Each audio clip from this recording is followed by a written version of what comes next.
الحمد لله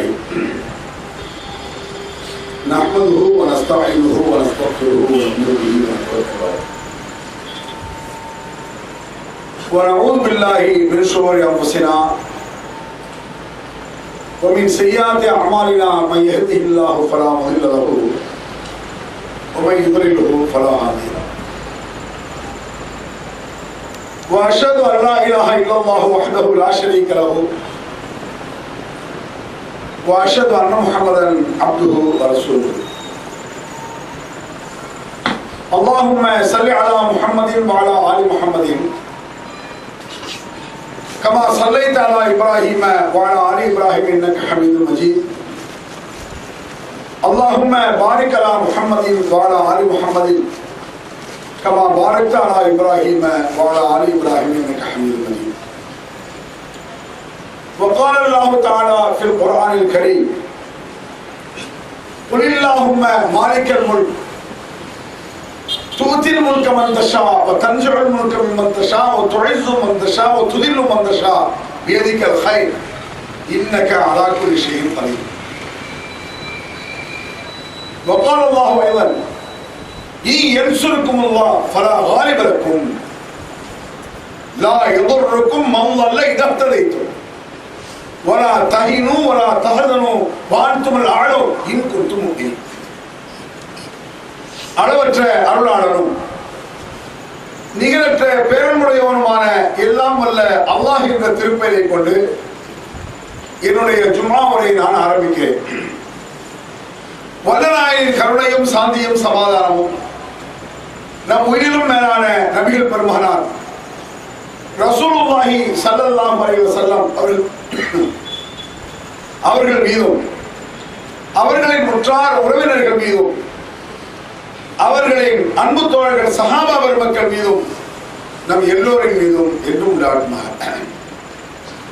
அன்பிற்குரிய பெரியவர்களே, தாய்மார்களே, சகோதர சகோதரிகளே, திருமறை குர்ஆனில் பல்வேறு வகையான துஆக்கள் பிரார்த்தனைகள் பற்றியும் நபிமார்கள் செய்த பிரார்த்தனைகள் பற்றியெல்லாம் பல இடங்களில் அல்லாஹ் சொல்லி காட்டுகிறார். ஆனால் நாம் அல்லாஹ்விடத்தில் கேட்கக்கூடிய துஆக்கள் பிரார்த்தனைகள் எல்லாம் ஒரு வட்டத்துக்குள் இருப்பதை நாம் அறியலாம். ஏன் அந்த குறிப்பிட்ட வட்டத்துக்குள் இருக்கின்றன என்று சொன்னால், நம்முடைய துஆக்கள் எல்லாம் நம்முடைய சக்தியை கவனித்து நாம் கேட்கிறோம். எனக்கு எவ்வளவு சக்தி, அதை கவனித்து நாம் துஆ கேட்கிறோமே ஒழிய நாம் யாரிடத்தில் கேட்கிறோம், அவன் எவ்வளவு பெரிய சக்தி மிக்கவன், ஆற்றல் மிக்கவன் என்பதை நம்மையும் அறியாமல் நாம் கவனிக்க மறந்து விடுகிறோம். சில நேரங்களில் அது கவனமாக இருந்தாலும் கூட பல நேரங்களில் அந்த சிந்தனை நமக்கு வருவதில்லை.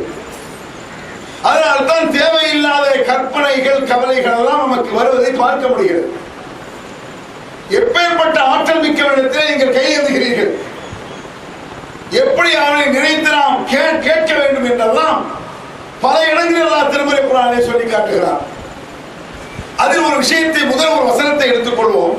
அல்லாஹ் குர்ஆனிலே சொல்கிறார், குலில்லாஹும்ம மாலிக்கல் முல்க் தூத்தில் முல்க மன் தஷா வதன்ஜிஉல் முல்க மிம்மன் தஷா வதுஇஸ்ஸு மன் தஷா வதுதில்லு மன் தஷா பியதிக கைர் இன்னக அலா குல்லி ஷைஇன் கதீர். நபியே, இந்த மக்களுக்கு சொல்லுங்கள், மாலிக்கல் முல்க், அனைத்து ஆட்சிகளுக்கும் அதிபதி அல்லாஹ் என்று முதலில் சொல். முதல் விஷயம் என்ன? எத்தனை ஆட்சி உலகத்தில் இருக்கின்றன, எப்படிப்பட்ட ஆட்சியாளர்கள் உலகத்தில் இருக்கிறார்கள், நல்லவனோ கெட்டவனோ கொடுந்தவனோ நல்ல அரசனோ, எத்தனை ஆட்சிகள் இருக்கட்டும், அத்தனை ஆட்சிக்கும் அதிபதி அல்லாஹ். தூத்தில் முல்க மன் தஷா, யா அல்லாஹ், நீ நாடியவர்களுக்கு ஆட்சியை கொடுக்கிறாய், நீ நாடினால் ஆட்சியை பிடுங்கிக் கொள்கிறாய், நீ நாடினால் கண்ணியப்படுத்துகிறாய், நீ நாடினால் கேவலப்படுத்துகிறாய் என்றும் சொல் அப்படிங்கிறாங்க. ஆட்சியை சொல்லி, ஆட்சியை கொடுப்பான், பிடுங்கவும் செய்வான், கண்ணியப்படுத்துவான், கேவலப்படுத்தவும் செய்வான். ஏன் அல்லாஹ் இதை குர்ஆன்ல சொல்றான்? இந்த வசனம் எதுக்கு நமக்கு? வெறுமனே இந்த வசனத்தை படித்து விட்டு செல்லவா? இல்லை, உணர்ந்து கொள்ள வேண்டும். எப்பேற்பட்ட ஆட்சிகளை எல்லாம் அல்லாஹ் மண்ணை கவ வைத்திருக்கிறான் உலகத்தில் சொல்லணும். எத்தனையோ ஆதாரங்களை கேள்விப்பட்டிருப்பீர்கள். பல விஷயங்கள் இருக்கலாம். அதுல ஒரு விஷயம் ஃபிரௌனுடைய ஆட்சி. நீங்க கேள்விப்பட்டது. அந்த வசனத்தை நம்ம எதுக்கு பெரும்பாலும் சொல்லுவோம்? ஏகத்துவ கொள்கையை சொல்வதற்காக அந்த வசனத்தை பயன்படுத்துகிறோம். ஆனால் அதில் அல்லாஹ் என்ன சொல்கிறான்? லரபல்லாஹு மஸலல்லதீன ஆமனு இம்ராஅத்த ஃபிரௌன் இது قالت رب ابن لي عندك بيتا في الجنة ونجني من فرعون وعمله ونجني من القوم الظالمين. அந்த பெண்ணிடத்தில் ஒரு உதாரணம் இருக்கிறது. யாரிடத்தில்? ஃபிரௌனுடைய மனைவியிடத்தில். அவங்க கேட்டாங்களா, யா அல்லாஹ் சூரத்தில் எனக்கு ஒரு வீட்டை கட்டித்தா. எதனும் பேசிட்டு இருக்கோம் பெரும்பாலும். அதுக்கு அடுத்து அல்லாஹ் என்ன சொல்றான் பாருங்க.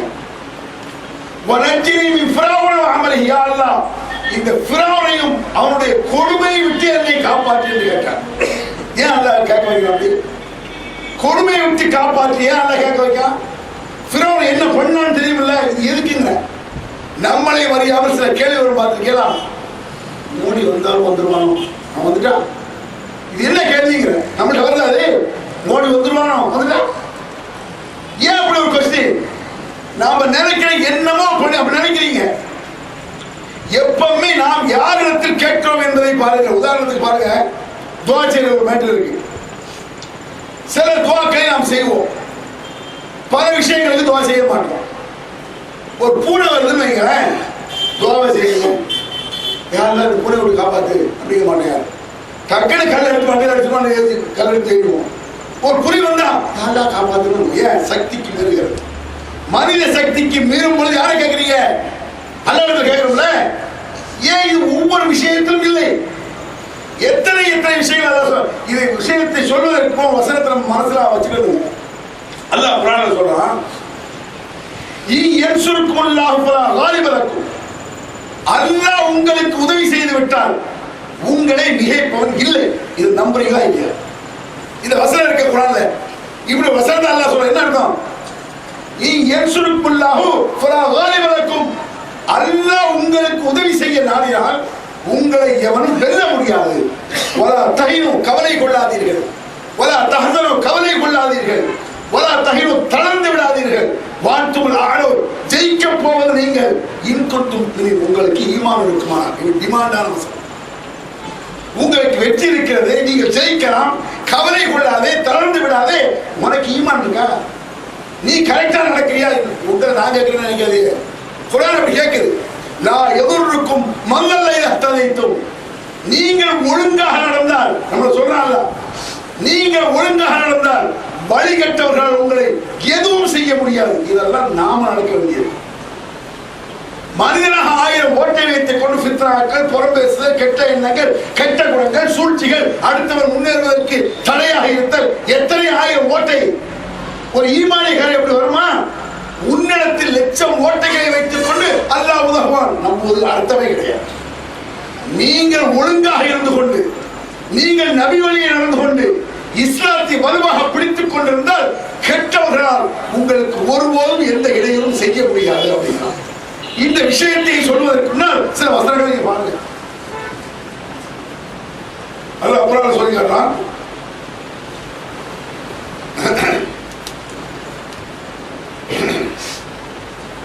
நபிகள் நாயகம் ஸல்லல்லாஹு அலைஹி வஸல்லம் அவர்கள் தாங்கள் உயிரோடு இருக்கக்கூடிய காலத்தில் ஒரு முன்னறிவிப்பை செய்கிறார்கள். உவைஸ் இப்னு ஆமீர் என்று ஒருவர் வருவார். பிற்காலத்தில் உவைஸ் இப்னு ஆமீர் என்று ஒருவர் வருவார்.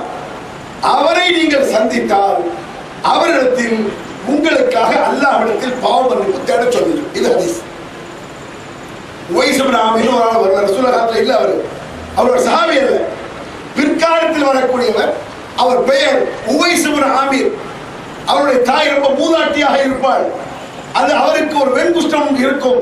அதெல்லாம் நீங்க இருப்பீங்க. நிறைய அடையாளங்கள் சொல்றாங்க. குறிப்பா அவர் பெயர் உவைஸ் இப்னு ஆமீர். அந்த உவைஸ் இப்னு ஆமீர்ங்கிறவர் வருவாரு. அவரை யாராவது சந்தித்தால் உவைஸே அல்லாஹ்விடத்தில் எனக்காக பாவ மன்னிப்பு தேடுங்கள் அப்படின்னு சொல்லணும். ஏன் இப்படி சொல்றாங்க? யாரும் யாருடைய துஆவையும் லேசா நினைக்காதீங்க. யாருடைய துஆவை நீங்க லேசா நினைக்காதீங்க. துஆ செய்ய சொல்வது என்பது ஒரு குறிப்பிட்ட ஆலிம் சாக்கள், ஹஜரத்மார்கள், ஷேக்மார்கள் நினைச்சிட்டு இருக்கோம். அறியாம எல்லோரிடத்திலும் மறைமுகமாக இப்படி ஒரு உணர்வு இருக்குது. என்ன மாதிரி ஆளை பார்த்தா துவாச்சிங்க. ஒரு 6 நிமிஷம் ஓய்வு 10 வருஷம் மாசம் ஓய்வு துவாச்சிங்க. உங்க தாயிட்ட சொல்லிருக்கீங்களா? உங்க அப்பா மாப்பிள்ளை அத்தான சொல்லிருக்கீங்களா? பிள்ளைகிட்ட சொல்லிருக்கீங்களா? அக்கம் பக்கம் சொல்லிருக்கீங்களா? நண்பர்கிட்ட சொல்லிருக்கீங்களா? சொல்ல மாட்டோம். ஏன்? துஆவின் மகிமை புரியவில்லை. ரசூலுல்லாஹ் சொல்றாங்க, யாரும் யாருடைய துஆவை லேசா நினைக்க கூடாது என்பதற்காக இப்படி ஒரு சம்பவத்தை சொல்றாங்க. உவைஸ் இப்னு ஆமிர் என்று ஒருவர் வருவார். அவரை சந்தித்தால் நீங்க துஆ செய்ய சொல்லுங்க சொல்றாங்களா? அந்த நேரத்தில் உமருடைய காலம், ரசூலுல்லாஹ் காலம் முடிஞ்சு, அபூபக்கர் சித்திக் காலம் முடிஞ்சு, உமருடைய காலத்தில் என்ன செய்யறாங்க? இதா அத்தா அலைஹி அம்தாது அஹ்லுல் யமன், அந்த உவைஸ் இப்னு ஆமிர் என்பவர் யமன் தேசத்துக்காரர் அப்படின்னு சொல்லிருக்காங்க. யமன் ஏரியாவை சேர்ந்தவர். அவரை நீங்க சந்திச்சா சலாம் சொல்லுன்னு சொன்னாங்கல்ல, துஆ செய்ய சொன்னாங்கல்ல. உமருடைய ஆட்சியில் உமர் என்ன செய்யறாங்க? யமன்ல இருந்து யார் வந்தாலும் சரி, அஃபீக் உவைஸ் இப்னு ஆமிர், உங்களை உவைஸ் இப்னு ஆமிர் வந்திருக்கீங்களா? யாருக்கு உவைஸ்? உமர் அவர் ஜனாதிபதி.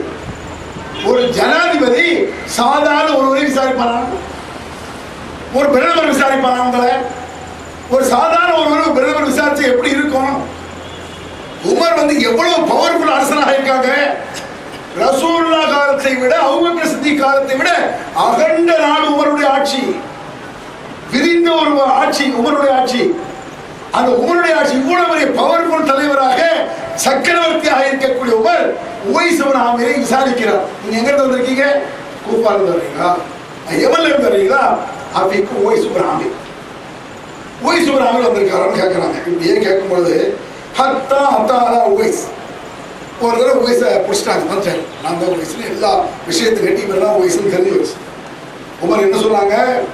ஃபஸ்தக்ஃபிர்லி ஃபஸ்தக்ஃபிர், எனக்கா அல்லாஹ் இடத்தில் பாவம் மன்னித்தேன்னு சொல்றாங்க உமர்.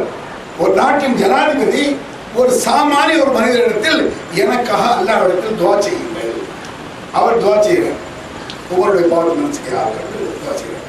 செய்தி முடிச்ச உடனே ஃபகால உமர் கேட்குறாங்க, ஐன துரி, அடுத்து எங்க போறதா உத்தேசம்? எங்க போறீங்க? இவ்வளவுதான் பேச்சு நடந்திருக்கு. உவைஸ் இப்னு ஆமிர் வர்றாரு, எனக்கா துஆ செய்யணும்னு சொல்றாரு. அவர் துஆ செஞ்சுட்டாரு. அதுக்கு அடுத்து என்ன கேட்கிறாங்க? அவங்க ஜனாதிபதி, ஐன துரி, எங்க போறீங்க? என்ன விஷயம்? அப்ப அவர் சொல்றாரு, அல் கூஃபா, நான் கூஃபாவுக்கு போறேன், கூஃபா தேசத்துக்கு போறேன். உமர் சொல்றாங்க, அலா அக்துபலக இலா ஆமிலியா, கூஃபாவில் ஒரு போஸ்டுக்காக நான் ஒரு ரெக்கமெண்டேஷன் லெட்டர் தரட்டா அப்படி கேட்கிறாங்க. ஒரு ஜனாதிபதி லெட்டர் கொடுத்தா வரவேச்சிருக்குமா? நான் ஒரு போஸ்ட் உனக்கு வாங்கி தர்றேன், கூஃபால ஒரு முக்கியமான போஸ்ட், ஒரு பதவி உங்களுக்கு நான் எழுதி தர்றேன். ஜனாதிபதி உமர் வந்தாங்க, உங்களுக்கு கொடுங்க, உடனே அந்த போஸ்ட் கிடைச்சிடும். இந்த மாதிரி ஒரு முதலமைச்சருடைய லெட்டரோ, ஒரு யோசிச்சு பாருங்க, ஜெயலலிதா லெட்டரோ ஒரு கையில் கிடைக்குது, என்ன ஆகும்? இந்த ஊரே ரெண்டாக்கிடுவாங்க. அம்மா லெட்டர் இருந்தாங்க, ஊரை ஃபுல்லாக ரெண்டாக ஆரம்பிச்சிருவாங்க. என்ன ஜும்மா மேடையில் உட்காந்து ஜெயலலிதா சொல்லுன்னு நினைக்காதீங்க. ஜும்மா மேடையில் ஷைத்தான் கூட சொல்லத்தான் செய்வோம். ஃபிரௌன் சொல்லலை, அபூஜஹல் சொல்லலை. அதனால ஒரு லெட்டர் என்று சொன்னா, ஒரு முதலமைச்சரோட லெட்டர் கிடைச்சா சாதாரண கிடையாது. ஒரு பிரதமர் லெட்டர் சாதாரணமா? ஆனால் இன்றைய அரசுகள் என்பது அவருடைய அரசு உறுதியாக இருக்கிறார் என்பது அவனுக்கே தெரியாது. அது எல்லாருடைய நிலையும். என்னைக்கு எப்போ அரசு கவலும் நாசமா போனோம் எவனாலும் தெரியாது. காலையில் எழுந்திருக்கும் பொழுது தம்பி என்னை கேட்டுதான் வெளியே வருவான். ஆட்சி நம்ம கையில் தான், ஆமாம் சார் செய்யலாம், வெளியே போவோம். இல்லைன்னா சந்தேகம் தான் இந்த நாட்டு. உமருடைய காலம் எப்படி இருந்திருக்கு? எதிர்கட்சி தலைவரே கிடையாது. அவ்வளவு பவர்ஃபுல்லா இருக்கக்கூடிய உமரடிகளான அவங்க என்ன செய்யறாங்க? உனக்கு நாங்கள் போஸ்டுக்கு லெட்டர் தரணுமா என்று கேட்கிறார்கள். அவர் சொல்றாரு, அக்கூனுஃபிய கபரா இன்னாசி அஹப்பு இலைய, மக்களோடு மக்களாக தொண்டரோடு தொண்டனாக இருக்கத்தான் என் விருப்பம். ஆனால் கற்பனை பண்ணி பார்த்தோம். இப்பேற்பட்ட ஒரு பவர்ஃபுல் ஆட்சியில் இருக்கக்கூடிய ஒரு ரெக்கமெண்டேஷன் இருக்கு. துவா செய்ய சொன்னீங்க, நான் துவா செய்யறேன். இதுக்காக எனக்கு போஸ்ட் தந்த மாதிரி பண்ணாத, மக்களோட மக்களா இருக்கான். மக்களை விட்டு தனித்து இருக்க நான் விரும்பவில்லை. இது இறைவனுக்கு மிக பிடித்தமானதாக இருக்கு. போஸ்டை, ஒரு பதவியை விரும்பாதவருக்கு அல்லாஹ் மீது பிரியம் இருக்கிறது என்பது மறைமுகமாக காட்டுகிறது. இது ஏன் சொல்றேன்னு சொன்னா, யாரும் யாருடைய துவாவை லேசா நினைக்கிறோம். நம்ம லேசா நீங்க நினைக்கிறீங்க. யாரை சந்தித்தாலும் துவா செய்ய சொல்லுங்க. யாருடைய எவ்வளவு பவராக கூட இருக்கலாம் நமக்கு தெரியாது. சொல்றாங்க அது முஸ்லிம் அகுல் முஸ்லிம், ஒரு முஸ்லிம் இன்னொரு முஸ்லிமுக்கு சகோதரன். அத்தக்வா ஹாவுனா, சொல்றாங்க அத்தக்வா ஹாவுனா, இறையச்சம் என்பது இங்கே. என்ன அர்த்தம்? இங்க இல்லைன்னு. இறையச்சம் இங்கதானே எல்லாரும் வச்சிருக்கோம். இறையச்சம் என்பது இங்கடா, இங்கப்பா, இங்க இல்ல. என்ன அர்த்தம்? இறையச்சத்தை பேசுறது முக்கியம் இல்ல, உள்ளத்துல இருக்கணும். சொல்றாங்க யோசிச்சு பாருங்க, அவரவருக்கு உள்ளத்துல இறையச்சம் இருக்கான்னு யோசிச்சு பாருங்க. யாரையாவது துச்சமா நீங்கள் மதித்தால் சொல்றாங்க ஒரு முஸ்லிம் மட்டமானவர் என்பதற்கு ஆதாரம் பிறரை துச்சமாக மதிப்பதுதான். மனுஷன் மட்டமான நீ வேற யாரும் மட்டம் நினைக்காத. எவன் பிறரை லேசாக நினைக்கிறானோ அந்த நினைப்பவன் மட்டமானவன் நாங்கள் சொல்றாங்க. அதனாலதான் ஒரு முஸ்லிம் இன்னொரு முஸ்லிமுக்கு சகோதரன். ஏன் தான் சகோதரனை எவன் மட்டமா நினைக்க மாட்டான். பிறப்பு வசதி போக்குவரத்து பதவியில் நினைப்பான், பிறப்புல மட்டமா பேசுவான். தம்பிய அண்ணனை பேசுறேன் என்ன ஆகும்? அவன் மட்டமானவனா இருக்கும். நான் என் தம்பியை பேசுறேன், பிறப்புல சந்தேகப்பா, அண்ணனை சந்தேகப்போமா? ஒரு அண்ணனை போய் யாராவது மட்டமா நினைப்பீங்களா? பிறப்புல நினைக்க மாட்டேன். நினைச்சா என்ன ஆகும்? நீ மட்டும் தானே, அதனால எவன் நினைக்க மாட்டான். அதனால ஒரு முஸ்லிம் இந்த முஸ்லிமை சகோதரனாக பார்.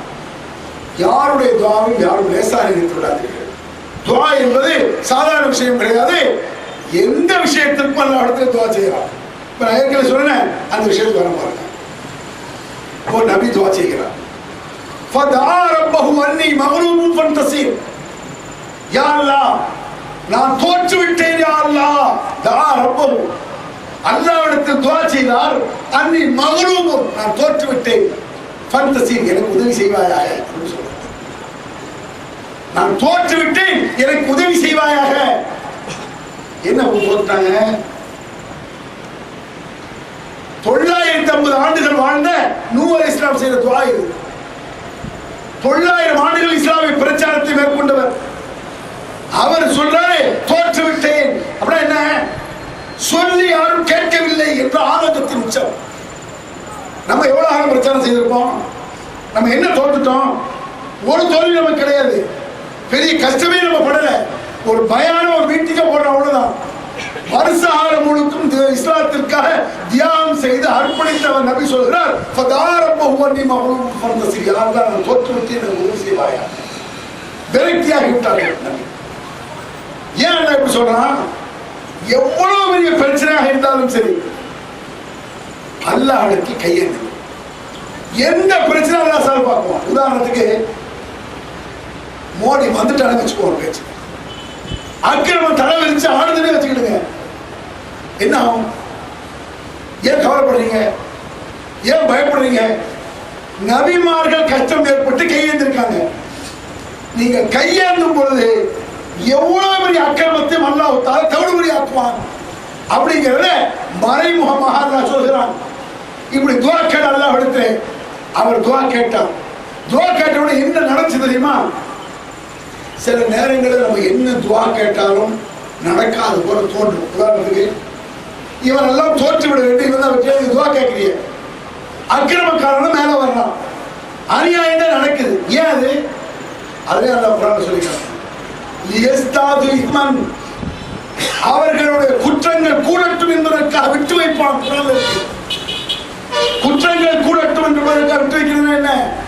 நம்ம நினைப்போம் இவ்வளவு பெரிய அக்கிரம் பண்ணா போய் சேர மாட்டேங்கானே, நிம்மதியா இருக்கிற நம்ம பேசுறோமா இல்லையா?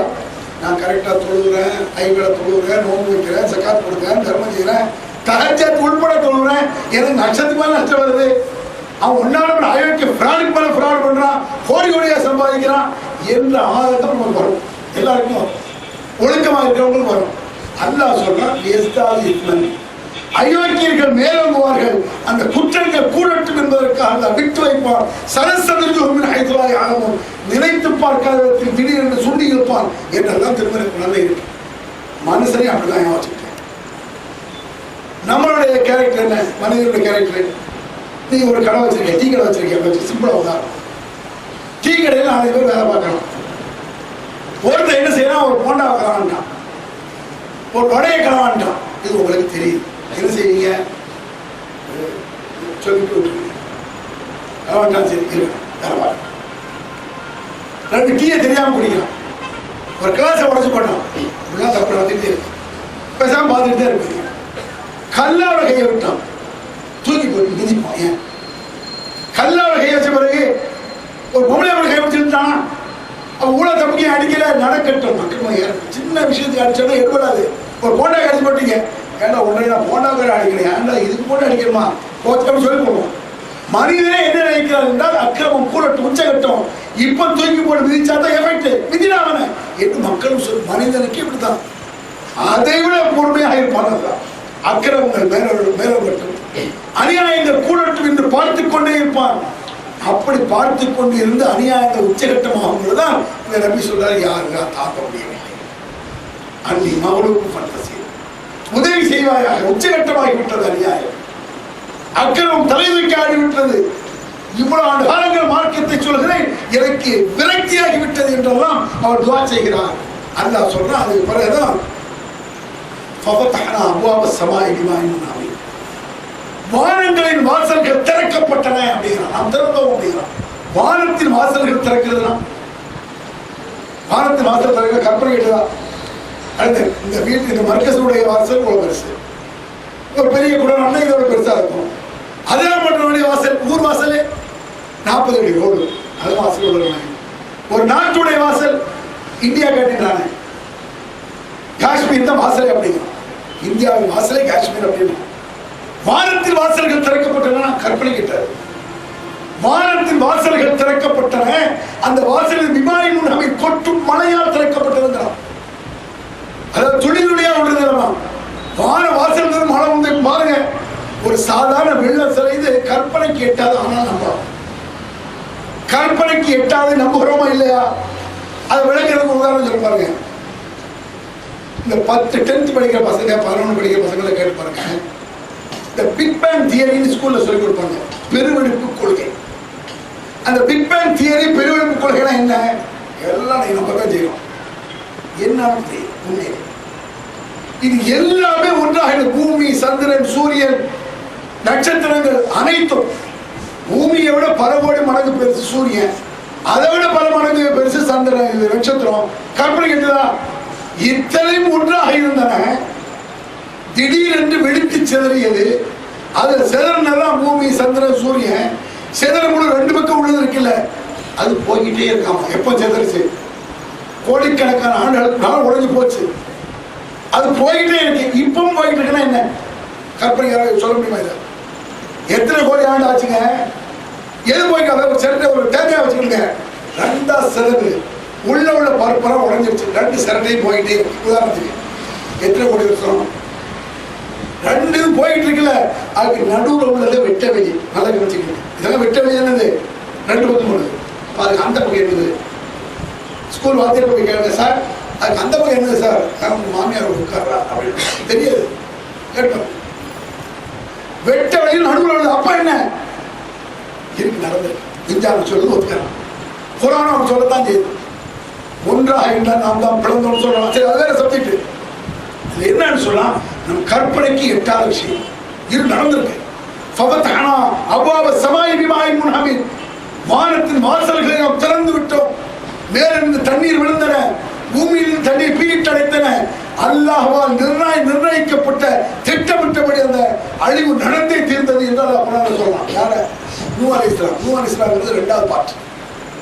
ஆதம் அலைஹிஸ்ஸலாம் படைச்சு அதுக்கப்புறம் மொத்த உலகத்துல மக்கள் வந்து அவ்வளவு பேரையும் அழிச்சிட்டு 2வது பாட்டு தான் நூஹ் அலைஹிஸ்ஸலாமுடைய பாட்டு. இவ்வளவு பயங்கரமான அழிவு ஏற்படுத்தினால இத்தனைக்கும் நல்லா பார்த்துக்கோங்க. இன்னைக்கு துவா செஞ்ச நாளை நடக்குன்னு நினைக்காதீங்க. எப்படி வேண்டுமானாலும் நடக்கலாம். அல்லாஹ் பார்த்து கொண்டு இருப்பாங்க. இது ஒரு நபிக்கு இல்லைங்க, பல நபிமார்களுக்கு என்றால் திருமணி குர்ஆன் சொல்லி காட்டுறான். ஹத்தா யஸ்தயஸ ருசுலு, பல ரசூல்மார்கள் நம்பிக்கை இழந்து விட்டார்கள். என்ன நம்பிக்கை? வதன்னு அன்னஹும் கத் குதிபு, இனிமேல் நாம் சொல்வதை இவங்க ஏற்றுக்கொள்ள மாட்டார்கள். அந்த நிலைக்கு சில நபிமார்கள் விட்டார்கள். நாம் புறக்கணிக்கப்பட்டு விட்டோம், நாம் சொல்வதை இவர்கள் ஏற்றுக்கொள்ள மாட்டார்கள் என்று நபிமார்கள் நம்பிக்கை இழந்தார்கள். அதற்கு பிறகுதான் நம்முடைய அத்தனை தண்டனைகள் அனுப்பி வைத்து சொல்றோம். அல்யோம் யைஸல்லதீன கஃபரு மின் தீனிக்கும். பிறகு காவிர்கள் நம்பிக்கை இழந்து விட்டார்கள். என்ன அதாவது நம்மளுக்கு ஒரு நம்பிக்கை ஏற்படும். பாபர் மசூதி இடிக்கப்பட்டுச்சுல, அவன் இடிக்கப்படும் பொழுது என்னடா இது, அல்லாவுடைய பள்ளி இடிக்கப்பட்டிருக்கு, அல்லாஹ் பேசாம இருக்கான், ஏன் அவனோட ஒண்ணு செய்ய மாட்டேங்கிறான், கைகள் நாசமாக்க வேண்டியதானே, இது என்ன நான் பார்த்துட்டு இருக்கான், நம்பிக்கை இழப்பு தான். அல்ல ஒண்ணு செய்ய மாட்டானோ, என்ன அல்லாஹ் செய்ய வேண்டியதானே என்றெல்லாம் வார்த்தை வந்துவிடும். ஆனால் முஸ்லிம்களுடைய உறுதியை கவனித்து காவிர்கள் நிராசையாகி விடுவார்கள். என்ன, இனிமேல் முஸ்லிம்களை ஒன்றும் செய்ய முடியாது, அவர்களை தொட்டால் நாசமாக வேண்டியது என்று அவன் நினைத்துருவான். நீ நம்பிக்கை இழக்காத, அவன் நம்பிக்கை இழப்பான். இதெல்லாம் முஸ்லிம்களுக்கு எவ்வளவு பெரிய பூஸ்ட் நீங்க நினைக்கிறீங்க? இந்த குர்ஆன் வசனத்தை படிங்க. மைக் சரியில்லாத சட்டமா பேச முடியல, மைக் தொண்டை பிடிக்கிறது. இந்த வசனத்தை நீங்க படிச்சு பார்த்தீங்கன்னு சொன்னா எவ்வளவு எஃபெக்டா இருக்குதுங்க. நாம நினைக்கிற சில பேர் ஒண்ணு சென்றான்னு வைங்க பயப்படும், கூட்டா சேர்ந்துருக்காங்க, இவங்கெல்லாம் ஏன் வந்துருவானோ, பாசுஹும் பைனஹும் ஷதீத், பகை அவர்களுக்கு கடுமையாக இருக்கிறது உள்ளத்து அப்படிங்கிறாங்க. குலூபுஹும் ஷத்தா, உள்ளங்கள் சிதறி கிடக்கின்றன. என்ன நடக்குதா? அவன் ஒற்றுமை ஆக மாட்டான். உள்ளங்கள் சிதறி கிடக்கின்றன. ஈஸியா விளங்குறதா இருந்தா அத்வானி மோடியும் ஒரு ரூம்ல அழைச்சு போடுங்க, அரை மணி நேரம் கழிச்சு தொடர்ந்து வாருங்க, ஒரு தடவை கடிச்சு சாடிச்சிடலாம், செத்துக்கிறார். அவ்வளவு பகை உள்ளத்துல இருக்குதான். குர்ஆன் அப்படி சொல்லுது, அவருடைய உள்ளங்களில் கடுமையாகிவிட்டது பகை. குலூபுஹும் ஷத்தா, உள்ளங்கள் சிதறி கிடக்கின்றன. யாருக்கு வேண்டும் கோமுல்லா ஏற்களும் முட்டாள்கள் அவர்கள், முட்டாள்கள் மட்டுமல்ல, கபதர் ஷைத்தான், ஷைத்தானை போன்றவர்கள். இந்த ஷைத்தானை போன்றவர்கள் போது ஒரு பாயிண்ட், முக்கியமான பாயிண்ட் என்ன தெரியுமா? நம்ம ஷைத்தானை முட்டாளா? நம்ம ஆரம்பிச்சாக்கெல்லாம் ஷைத்தானை பற்றி அறிவாளி ஹீரோ மாதிரி காட்டிடுவாங்க, பார்த்துருக்கீங்களா? ஷைத்தான் எவ்வளவு பெரிய அறிவாளி தெரியுமா? அவன் லாஜிக்கா ஒரு கேள்வி கேட்டான், அற்புதமான பாயிண்ட். என்ன, ஆதமை மண்ணால் படைத்தாய், என்னை நெருப்பால் படைத்தாய், நெருப்பு உயர்ந்ததா மண் உயர்ந்ததா என்று லாஜிக்கா கேள்வி கேட்டு தர்க்க ரீதியா பேசுறான். விவரமானவன் ஹீரோ மாதிரி பேசுவாங்க, யார? ஷைத்தான. ஆனா அல்லாஹ் முட்டா பையன் தான், முட்டாளா முட்டாளதான். ஏன் முட்டாள தெரியுமா? எந்த ஒரு மனிதனாக இருந்தாலும் யாராக இருந்தாலும் தன் சக்திக்கு மீறியதை எதிர்த்தான்னு வைங்களேன், அவன் முட்டா பையன். உதாரணமா ஒரு யானை வந்தா ஏற்றி நிற்கலாம், ஒரு பூனை வந்தா ஏற்றி நிற்கலாம், யானை மதம் முடிச்சு வருது ஏற்றி நிற்கலாம், துப்பாக்கின்னு தான் நிற்கலாம், சும்மா நிற்கலாம்.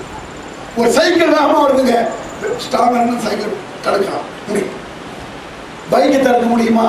பயிற்சி எடுத்தா பைக்கு கூட தடுத்தாங்க. ட்ரெயினை தடுக்க முடியுமா? ஒரு போய் ட்ரெயினு கூட நிற்கலாம், 100 கிலோமீட்டர்ஸ்குள்ள வருது, நான் தடுத்து காட்டலாம் இல்லையா அப்படின்னு நிற்கான். நம்ம ட்ரெயின் ஏன் செத்து போயிட்டான், அவன் ஜாவத்தான முட்டா போய் அறிவில்லை அவனுக்கு. எவனா ஏன் சொல்றான், இவனை விட பல மடங்கு சக்தி மிக்கது ட்ரெயின், இவனை விட பல மடங்கு சக்தி மிக்கது பீரங்கி. அதை போய் இதுக்கான ஓட்ட பீரங்கி. அவன் நம்மை விட சக்தி மிக்கதை ஒன்று ஏற்றுனா அவன் மடையர் முட்டாள். எவ்வளவு பெரிய ஆற்றல் மிக்க ரப்புல் ஆலமீன், அவனை ஏற்றுனா மடப்பை இல்லாம இல்லை. நல்லா தெரியும், அல்லாவுடைய சக்தி தெரியும், அவன் ஆற்றல் தெரியும். விளங்குறவங்களுக்கு ஒரு உன்னை விலகி ஒத்துக்கொள்ளாவிட்டால் அவன் முட்டாள். அதனால உள்ளங்கள் பகை இருக்கும், உள்ளங்கள் சிதறி கிடக்கும்.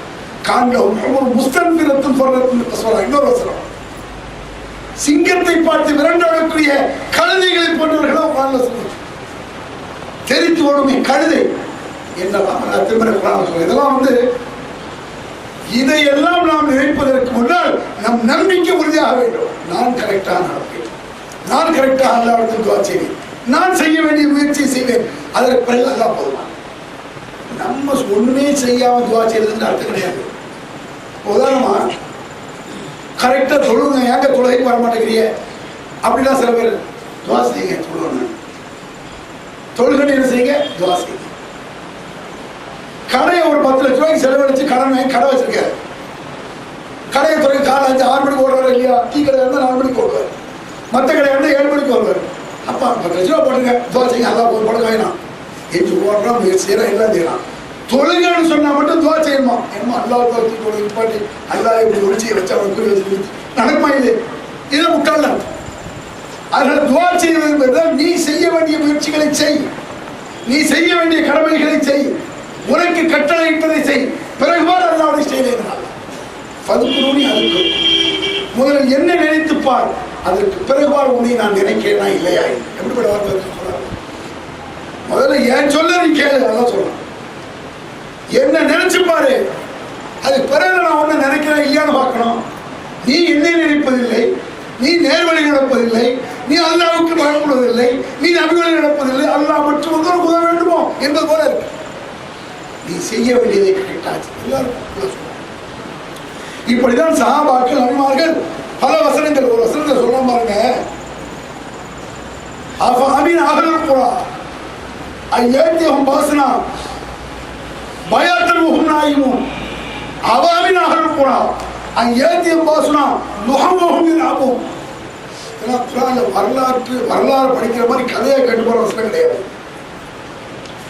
எத்தனை எத்தனை ஊர்கள் அவர்கள் தங்கள் வீடுகளில் தூக்கிக் கொண்டு பொழுது வீடுகளிலே சமாதியான வீடுகள் எத்தனை வீட்டில் தூக்கிட்டு இருந்தான். நிம்மதியான இடம் என்பது தன்னுடைய வீடு, தன்னுடைய பெட்டு. சில பேரை பார்த்தா அடுத்த பெட்டில் எங்க படுத்தாலும் எனக்கு தூக்கம் வராது, என் பெட்டில் தூங்கினா தூக்கம், அந்த பெட்டில் தான் எல்லாம் சமாதியாக்கணும். அவர்கள் வீடுகளில் அவர்கள் சமாதியானார்கள். விளையாடி கொண்டிருக்கும் போது சமாதியானவர்கள் எத்தனை அப்படிங்கிறாங்களா. இந்த சுனாமி நினைச்ச காரைக்கால உள்ள விளையாட்டு வாக்கிங் போனவர்கள், சைக்கிளிங் போன இளைஞர்கள், செட்டில் கார்டு விளையாடியவர்கள் தெரியுமா. ஒரு ஆள் போன் பண்றாரு, நம்ம தமிழ் பையனுடைய பச்சா வராரு காரைக்கால். போன் என்னமோ என்னமோ பயங்கர அளவு வருது அப்படி அப்படின்னு நாங்கள் பச்சாதான் போன் அடிக்காரு, விளையாடிக்கிற மாதிரி வர்றது. Okay okay all right. இல்லை கடைசி வார்த்தை பச்சா சாப்பிடுறது காலைக்கு சொல்லுவாங்க. அப்ப நல்லா இருந்திருக்காரு, நொடிப்புடு ஐமால் இந்த மலேசிய விமானம் ஓகே அப்படின்னு அந்த விமானி சொல்றாரு. இந்த விமானம் காணா போய் இன்னும் நிறைவேற்றிருக்காங்க 2 மாசம் நொடிப்புடு எப்படி வேணாலும் நடக்கலாம். அதனால இது ஏன் எல்லாம் சொல்றான், இதெல்லாம் இவெல்லாம் ஏமாத்திரம் அர்த்தம். நீ நினைக்கிறீங்க இவன் பெருசா, இவன் ஆட்சி, இவன் அதிகாரம், பெரிய பயங்கரவாதி, இப்போ ஒரு மண்ணு கிடையாது. பிறவும் அவனுடைய கால் தூசி பெறுவாங்க. இவன் பிறவும் வந்து தன்னை கடவுள் என்று சொன்னவன் அல்லவா, தன் பொண்டாட்டிய கடவுள் என்று மக்கள் ஏற்றுக்கொள்ள சொன்னவன்.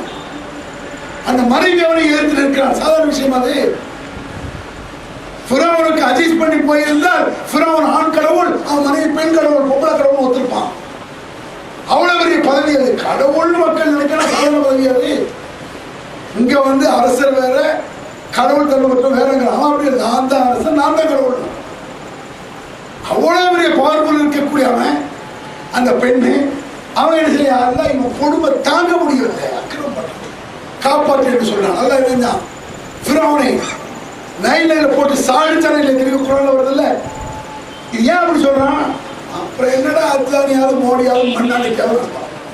நீ செய்ய வேண்டியது உன்னுடைய எதிரில் நேருக்கு நேரம் பேச பண்ணு.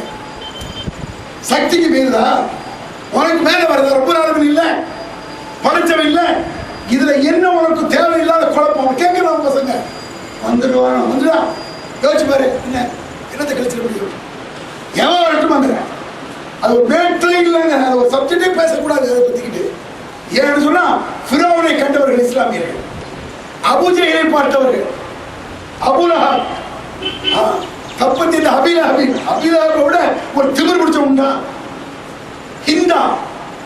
யோசிச்சு பாரு, எவ்வளவு அக்கிரமம் அவனும் அக்கிரமம் பண்ணவன், இவனும் பண்ண தெரியாது. சுமையா யாசிர், இருகுறாக கிழிக்கப்பட்ட யாசிர். வரலாற்று நிகழ்ச்சிகள் பார்த்துருக்காங்க. ஒரு காலை ஒரு ஒட்டையில் கட்டுகிறான், இன்னொரு காலை இன்னொரு ஒட்டையில் கட்டி 2 ஒட்டையும் எதிர் திசையில் ஓட்டுவது என்பது சுட்டுக் கொள்வது ஈஸி. ஒரு காலை ஒரு ஒட்டக, இன்னொரு காலை இன்னொரு ஒட்டக, இரு தவளையை கச்சமாக இப்படி கிழிக்கிறது சாதாரண விஷயமா இது. சுமையா மர்ம உறுப்பில் ஈட்டியால் இருந்து கொல்லப்பட்ட சுமையா என்ன அக்கிரமம் பண்றான், பண்ணான். அவனை இருக்கிறது தெரிஞ்சா என்ன பண்ணான் அவனோட வசனத்துல எத்தனையும் இன்னும் அரசனாலையும் ரீஹன் சர்சரன், பயங்கரமான காற்று ஒன்றை அனுப்பினோம். இவன் காற்றுக்கு பேர் வச்சுட்டாங்க, ரீட்டா மின்மாமா குடும்பம்மா பேர் வச்சு நான் போய் அது ஒரு காற்று எத்தனை ஒரு அமெரிக்கா நாசம் செய்யலையா. உலக பொருளாதாரத்தில் நாங்கள் தான் முன்னோடிங்கன்னா கவர்மெண்ட் ஆச்சு அமெரிக்காவை. ஒரு காத்து. இன்ன அர்சல்னா ரிஹன் ஃபீ யௌமின் ஹஸ்ஸின் முஸ்தபீர், குறிப்பிட்ட நேரத்தில் அந்த காற்று அவர்களை தாக்கியது.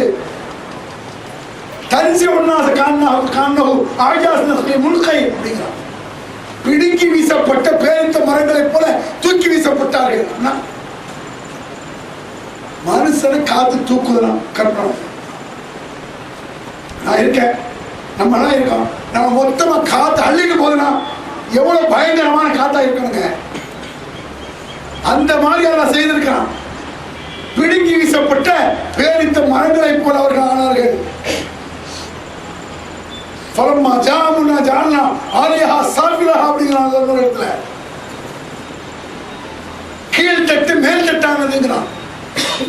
மேல் தட்டு கீழ் தட்டானது அப்படின்னா என்ன? அதிராப்பட்டவே இருக்கு, அதான் நாட்டான் நடக்கும், அல்லா காப்பாற்றணும். மொத்த அதிராப்பட்டது அப்படியே கீழே தூக்கி அப்படி பிரட்டி போட்டு கற்பனை பண்ணுங்க. ரப்புல் ஆலமீன் உங்களுக்கு நமக்கு நடக்காது.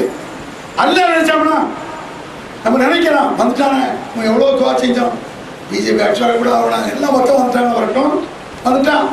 மொத்த பாராளுமன்றத்தையும் தூக்கி தோசை அப்படி பண்ணிட்டான். கவுண்ட் முடியப்படுவாங்க. என்ன அல்ல சொல்றேன், இதை எத்தனை வீடுகள் பூமிக்குள் புதைந்தன என்பதை பார்த்தீர்களா? பூமிக்குள்ள புதையில்தான். இப்ப பாருங்க, 3000 பேரை காணாம, 3000 பேர் பூமிக்குள்ள நிலச்சரிவு, சின்ன நிலச்சரிவு தான். வீடுகளும் சேர்ந்து உள்ளே போகக்கூடிய அளவுக்கு அப்படிங்கிறாங்க.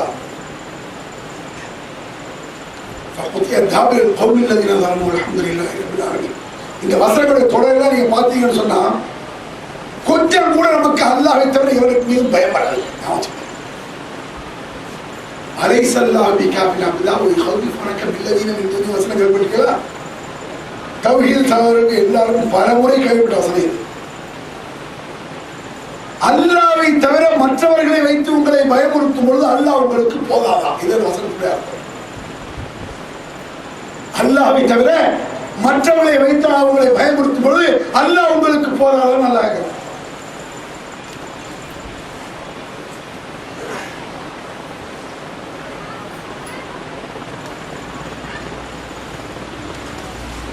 ஆக அன்பிற்குரிய சகோதரர்களே, இந்த வசனங்களை நாம் பெரும்பாலும் எதுக்கு சொல்லுவோம் தெரியுமா? அவுலியாக்களை சொல்லி பயமுறுத்தினான், பேயை சொல்லி பயமுறுத்தினான், பிசாசு சொல்லி பயமுறுத்தினான். அப்போ அலைஸல்லாஹு பிகாஃபின் அப்தாஹு, அல்லாஹ்வை தவிர மற்றவைகளை சொல்லி பயமுறுத்தும் பொழுது அல்லாஹ் பத்தாது உனக்கு அப்படின்னு எல்லாம் கேட்கிறான். இது அதுக்கு மட்டும்தான் பொருளுமா? எல்லாத்துக்கும் பொருள். எவ்வளவு கேடியா இருந்தாலும் மோடியா இருந்தானே, எவ்வளவு அக்கிரமம் செய்ய ஆசா இருந்தானே, எவன் அவன் பயமுறுத்தட்டும், அவன் பயமுறுத்த அல்லாஹ் உங்களுக்கு பத்தாது, அல்லாஹ் உங்களுக்கு போதாது. அது ஒவ்வொரு ஊரும் ஒவ்வொரு ஏரியா அழைக்கிறது, மொத்த பூமியை தூக்கி போட்டு உடைக்க பாருங்கிறாங்க. இதா துக்கத்தில் அருளும் தக்கம் தக்கா, அந்த வசனமே அர்த்தம் சொல்லாமலே வளரும். இதா துக்கத்தில் அருளும் தக்கம் தக்கா, மொத்த பூமியை நொறுக்கப்படும் பொழுது அப்படிங்கிறான்.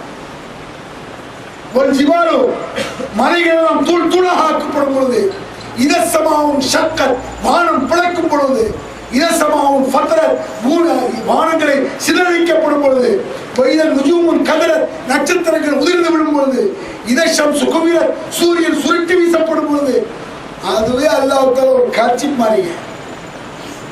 ஹதீஸ்ல எப்படி வருது? மர்மையில காட்டணும். வானத்தை சூரியனை பூமியில இப்படி சுருட்டி ஹதீஸ்ல அப்படி வருது. என்னன்னு புரியல, அல்லாஹ்க்கு தெரியும். மறுபடியும் பார்க்கலாம், சூரிய நட்சத்திரம் எல்லாத்தையும் ஒரு சுற்றுவாங்க சொல்லிட்டு தன்னுடைய மேஜிக்கை அப்படி பண்றோம். கற்பனைக்கிட்டுதா? யோசிச்சு பாருங்க. அப்புறம் எம்மாத்திரம் பாராளுமன்றம், அப்புறம் எம்மாத்திரம் இவனுடைய ஆட்சி எதுவா இருக்கட்டுமாங்க, இந்த அலட்டி கொள்ளுதல் வேண்டியதில்லை. ஏன் சொல்றேன்னு சொன்னா, அல்லாஹ்வை நம்பும் பொழுது, அல்லாஹ்விடத்தில் நாம் துஆ செய்யும் பொழுது, நம்ம எல்லாம் செய்யற துஆ என்னன்னா, நம்ம படிப்பு, நம்ம காசு, நம்ம பிசினஸ், நம்ம வியாபாரம் எல்லாத்தையும் ஊர் நல்லா இருக்கணும், ஊருக்கு இவரெல்லாம் செய்யல, காபத்துல துஆ செய்யல, நம்ம என்ன ஊருக்கு துஆ செய்ய மாட்டோம். ஏன்? நம்ம நல்லா இருந்தா போதும். அது மட்டமான புத்தி. மொத்த ஊரும் பறக்கத்தாகட்டும் யாருல, மொத்த நாடும் செழிப்பாகட்டும் யாருல, மொத்த நாடும் செழிப்பாகட்டும் யார், வளம் பெறட்டும் உலகம், அவன் பறக்கத்தை இறக்குவார். உலகமே வளம் பெற்றால் எல்லாரும் நல்லதுங்க. மொத்த ஊரும் மொத்த நாடும் செழிப்பா இருந்தால் நீங்கள் நான் செழிப்பாக முடியும். நம்ம மட்டுமா விலைவாசி ஏறும்போது மழை அதிகமாக விலைவாசி ஆட்டோமேட்டிக்கா குறையும். ரசூலுல்லாஹி சொல்றாங்க. யார சொல்ல சஹீல்னா சஹாபாக்கள் சொல்றாங்க. யார சொல்லலாம் விலைவாசியை கட்டுப்படுத்துங்க.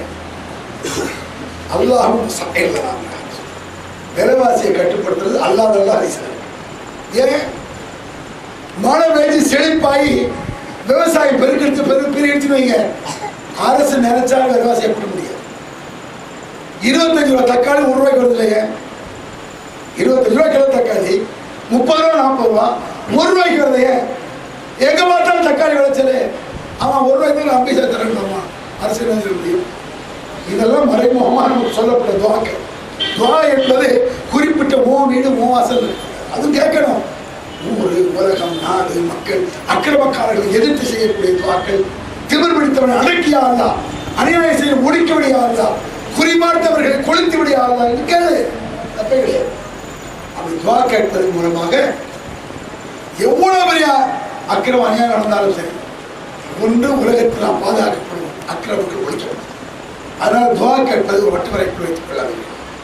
நம்மை விட பல மடங்கு சக்தி இருக்கக்கூடிய அல்லாஹ்விடத்தில் துவா கேட்கிறோம் என்பதை கவனித்துக் கொண்டு நம்முடைய பிரார்த்தனைகளை விசாலமாக தாராளமாக சக்தி மிக்க இடத்தில் கேட்கிறோம் என்ற எண்ணத்தோடு நாம் ஒழுக்கமாக நடந்து கொண்டு அல்லாஹ்விடத்தில் கேட்போம். அந்த துவா இன்மையில் வெற்றியடையும். பிரார்த்திக்கப்படக்கூடிய துவா அல்லாஹ் ஏற்றுக்கொள்வார். இன்மையில் நிம்மதி தருவார், மறுமையில் வெற்றி தருவார் என்று சொல்லி முடித்துக் கொள்கிறேன். அல்ஹம்துலில்லாஹ்.